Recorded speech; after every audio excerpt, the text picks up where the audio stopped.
था। 3। एक समय की बात है कि विष्णु भगवान का विवाह लक्ष्मी जी के साथ निश्चित हो गया। विवाह की तैयारी होने लगी। सभी देवताओं को निमंत्रण भेजे गए, परंतु गणेश जी को निमंत्रण नहीं दिया, कारण जो भी रहा हो। अब भगवान विष्णु की बारात जाने का समय आ गया। सभी देवता अपनी पत्नियों के साथ विवाह समारोह में आए। उन सब ने देखा कि गणेश जी कहीं दिखाई नहीं दे रहे हैं। तब वे आपस में चर्चा करने लगे कि क्या गणेश जी को नहीं न्योता है, या स्वयं गणेश जी ही नहीं आए हैं। सभी को इस बात पर आश्चर्य होने लगा। तभी सबने विचार किया कि विष्णु भगवान से ही इसका कारण पूछा जाए। विष्णु भगवान से पूछने पर उन्होंने कहा कि हमने गणेश जी के पिता भोलेनाथ महादेव को न्योता भेजा है।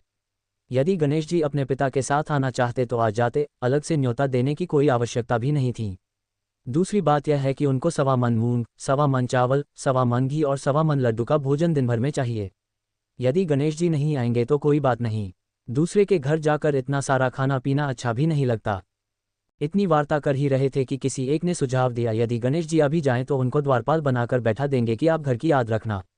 आप तो चूहे पर बैठकर धीरे धीरे चलोगे तो बारात से बहुत पीछे रह जाओगे।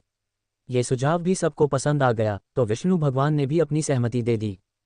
होना क्या था कि इतने में गणेश जी वहां आ पहुंचे और उन्हें समझा बुझाकर घर की रखवाली करने बैठा दिया। बारात चल दी। तब नारद जी ने देखा कि गणेश जी तो दरवाजे पर ही बैठे हुए हैं, तो वे गणेश जी के पास गए और रुकने का कारण पूछा। गणेश जी कहने लगे कि विष्णु भगवान ने मेरा बहुत अपमान किया है। नारद जी ने कहा कि आप अपनी मूषक सेना को आगे भेज दें, तो वह रास्ता खोद देगी जिससे उनके वाहन धरती में धंस जाएंगे, तब आपको सम्मानपूर्वक बुलाना पड़ेगा। अब तो गणेश जी ने अपनी मूषक सेना जल्दी से आगे भेज दी और सेना ने जमीन पोली कर दी। जब बारात वहां से निकली तो रथों के पहिए धरती में धंस गए। लाख कोशिश करें परंतु पहिए नहीं निकले।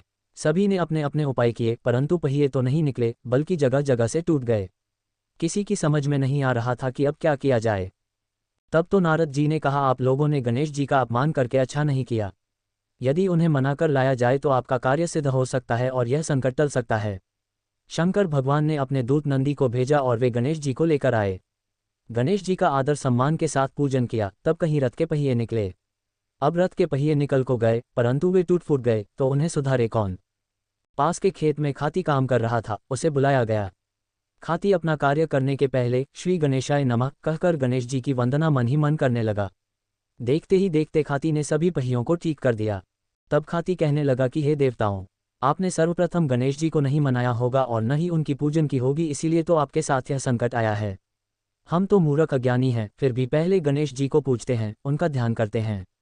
आप लोग तो देवतागण हैं, फिर भी आप गणेश जी को कैसे भूल गए। अब आप लोग भगवान श्री गणेश जी की जय बोलकर जाएं, तो आपके सब काम बन जाएंगे और कोई संकट भी नहीं आएगा। ऐसा कहते हुए बारात वहां से चल दी और विष्णु भगवान का लक्ष्मी जी के साथ विवाह संपन्न करा के सभी सकुशल घर लौट आए। हे गणेश जी महाराज, आपने विष्णु को जैसो कारज सारियो, ऐसो कारज सबको सिद्ध कर जो। बोलो गजानन भगवान की जय।